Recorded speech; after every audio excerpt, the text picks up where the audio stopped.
Welcome to simple சமையல். இன்றைக்கி சிம்பிளாக 5 நிமிஷத்தில் எப்படி நியூட்ரியன் ரிச்சான ப்ரொக்கோலி பொரியல் பண்ணலான்னு பார்க்கலாம் வாங்க. ஒரு ஹீட்டட் பேனில் 3 ஸ்பூன் ஆயில் ஊற்றிக்கோங்க. ஆயில் நல்லா ஹீட் ஆன அப்புறம் 2 பெரிய வெங்காயம் கட் பண்ணதை ஆட் பண்ணிக்கோங்க. அதை நல்லா வதக்கி விடுங்க. அப்புறம் ஈவனாக ஸ்ப்ரெட் பண்ணி விடுங்க. அப்போ தான் ஈவனாக குக் ஆகும். அதுக்கப்புறம் 2 குடமிளகாய் ஆட் பண்ணிக்கோங்க. இந்த மாதிரி நீளமாக ஸ்லைஸ் பண்ணி தான் ஆட் பண்ணுங்கள். அப்போ தான் இந்த ரெசிபிக்கு நல்லா இருக்குங்க. அப்புறம் 1/2 ஸ்பூன் உப்பு ஆட் பண்ணிக்கோங்க. திருப்பி நல்லா கிளறி விடுங்க.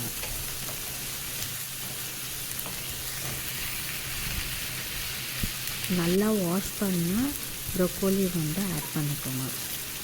இந்த மாதிரி கட் பண்ண ப்ரொக்கோலி ஆட் பண்ணணும். இது ஒரு 400 to 450 கிராம் இருக்குங்க. ஆட் பண்ணிவிட்டு நல்லா மிக்ஸ் பண்ணி விடுங்க. அப்போ தான் அது ஈவனாக குக் ஆகும். இது நம்ம சுடு தண்ணியில் போட தேவையில்லை. போட்டால் அது ரொம்ப குக் ஆகிடும். அதில் இருக்க சத்து ஃபுல்லாக குறைஞ்சிடும். அதனால் சுடு தண்ணியில் போட தேவையில்லை. அப்புறம் பெப்பர் 1/2 ஸ்பூன் போட்டுக்கோங்க.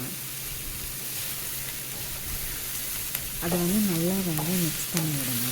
அப்போ தான் பெப்பர் எல்லா இடத்துக்கும் ஸ்ப்ரெட் ஆகும். ஒரு 3 மினிட்ஸ்லேயே ப்ரொக்கோலி நல்லா குக் ஆகிடுங்க. ரொம்ப நேரம்லாம் குக் பண்ண தேவையில்லை.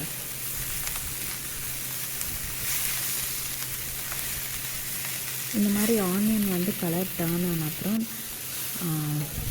நம்ம ஃப்ளேம் ஸ்விட்ச் ஆஃப் பண்ணிடலாம். அப்புறம் இதை ஒரு பவுலுக்கு ட்ரான்ஸ்ஃபர் பண்ணிவிடுங்க. இது அப்படியேவும் நல்லாயிருக்கும் சாப்பிட்றதுக்கு. இல்லைன்னா ரசம், ரைஸ், சப்பாத்தி எல்லாத்துக்கும் நல்லாயிருக்கும். ட்ரை பண்ணி பார்த்துட்டு எப்படி இருக்குன்னு எனக்கு சொல்லுங்கள் ஃப்ரெண்ட்ஸ். தேங்க்ஸ் ஃபார் வாட்சிங். இன்னொரு சிம்பிள் சமையலோடு உங்களை மீட் பண்ணுறேன்.